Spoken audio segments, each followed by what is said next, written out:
Hollyoaks is up one spot in 5th place for March 2022. There's a lot going on Hollyoaks, and some's good, some's bad, some's in the middle. But you know, they're giving a lot. I don't know if it's the best thing. I think that's one of the things that's keeping me from putting Hollyoaks higher, is that there's just so much going on that a lot of it seems like they're just throwing things at the wall. There's just it's a bit much at once. You know, they have a big cast, and so I think this is kind of what comes of that when you are trying to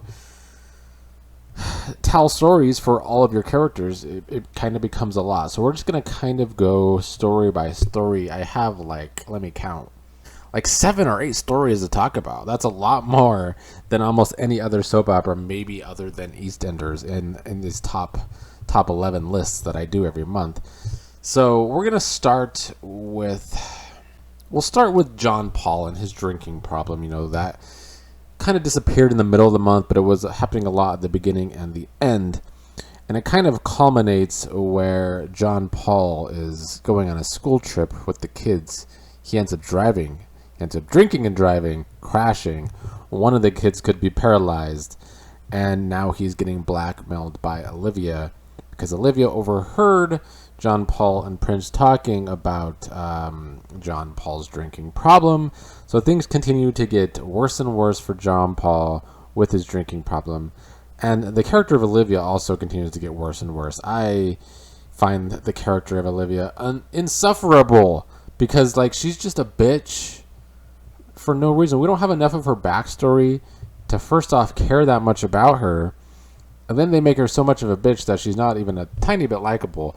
So I don't know where they're really going with the character of Olivia.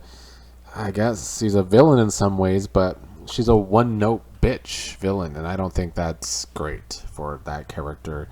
This story overall has been okay. I mean, it's going to be hard for them to redeem John Paul at this point. This is probably John Paul's lowest point in his history on Hollyoaks. We're getting a lot of Bobby, Mercedes' son, who's kind of been going off the deep end. He had a video of Silver dying, so that's kind of getting blamed that maybe he has PTSD, but really he's been talking online to somebody, and that someone ends up being Silas, who's a big villain in Hollyoaks history. He's going to have another confrontation with Mercedes, obviously. Silas wants Bobby to be on his rightful part of the family. This is a mixed bag story for me. It's been good to watch. It's entertaining at times. But Hollyoaks, for one, likes to bring Silas back maybe too much. I think it's time. This should be the last Silas story, hopefully. But I do think they've done a good job keeping Bobby this little menace of a kid. And they kind of did too much of Mercedes denying that he had a problem, though, and just not believing everybody that he's acting out. I get it.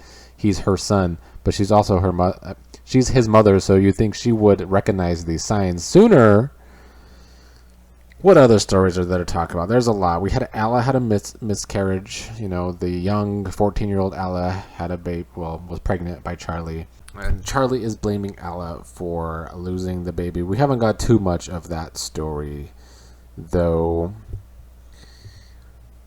We have a story for James, and James is still a character that I wish Hollyoaks would actually put more time on. They're kind of doing it here, but also kind of not, because you know, James is going off the deep end since losing his mother. He's been gambling a lot. He was gambling with that hooker character I've mentioned before, and then he ends up getting drugged and robbed and disappearing with money. He came back towards the end of March, though. I just hope they do right by James, because James has always been one of the more interesting characters on the show. He needs his bite back. That's what the character of James needs, in my opinion. One of the storylines that finally sucked me in has been the women in the Chen Williams family. Not so much the men. I'm not really feeling any of the men in the Chen Williams family. But we have this story where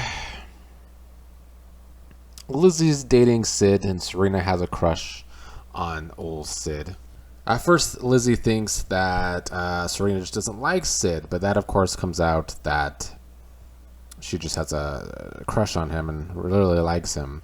There's also this girl named Clara who Sid used to sell drugs to, so Sid's druggy past is coming back to haunt him. And at one point, Serena drinks Clara's drink before a workout and gets sick because it's like drugs in there. And that could end up ruining Serena's athletic career because of drug testing. But it was really that Ethan in the family who set it all up. They're trying to make Ethan the main new character, the main new villain on the show. Was the Ethan? He set up this story to get Sid out of his family's life, or at least try to, even though Lizzie is sticking by him. They also have Ethan, obviously, in that story with Stay and Sienna, where Sienna's like kind of going along with some of his shit, and maybe falling back into her villain ways, and she's embracing the dark side. And then they had Ethan attacking Warren, but then of course Warren beats his ass because it's Warren. So Warren takes him down, and I mean, as you can see, there's just kind of been a lot going on, and there's also storylines that are blending together in bad ways, because we have Warren has a drug problem, Mercedes gone back to drugs, we have John Paul being an alcoholic. It's just kind of telling the same story at once a little too much for me with Hollyoaks, but it's still been entertaining enough. That is why Hollyoaks is up one spot over Home and Away. It's been more entertaining than Home and Away. And just so much went down in March that it's good that there's so many stories, but it's kind of overkill. I still think it's overkill with the stories. I haven't even finished talking about all these stories because we had Gemma Atkinson, who is like a Hollyoaks original, returned for an episode, or like 2 episodes, as Lisa Hunter for the Zara storyline with Zara. There's Mizbah possibly dating again. There's a lot going on. I like that they're working storylines for all of their cast members because there's so many. The Devereaux need a new story, though. I think they need to start making room for a new Devereaux story. But yeah, that's most of the stories. Some I like, some I don't. Some are mixed bags. I still don't like how similar some of the stories are, like I mentioned. I still think James needs a better direction. He needs his bite back because he is still one of the more interesting parts of the show. For me, I'm glad that they finally were able to make Serena and Lizzie interesting for me as new characters to the show. Ethan, though, I just don't know how I feel about him. Like, Ethan and Warren might team up, but I just find Ethan to be such a one-note villain that he's not quite working for me. And same with Olivia. Olivia is also a one-note villain, like I mentioned, because she's just this insufferable bitch all the time. So they need to flesh out their newer villains a lot more than they have. And bringing back Silas, who has been overdone, isn't that great either.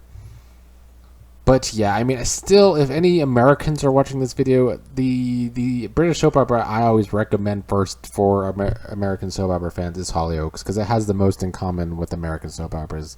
You know, people might come back from the dead from time to time, and things are a little or a lot over the top, as you can probably tell from some of these stories I've been talking about. So, you know, if you are an American soap opera fan and haven't checked out any British soap operas yet, I recommend Hollyoaks. You could watch it on Hulu, even though Hulu's about 2 weeks behind, I think.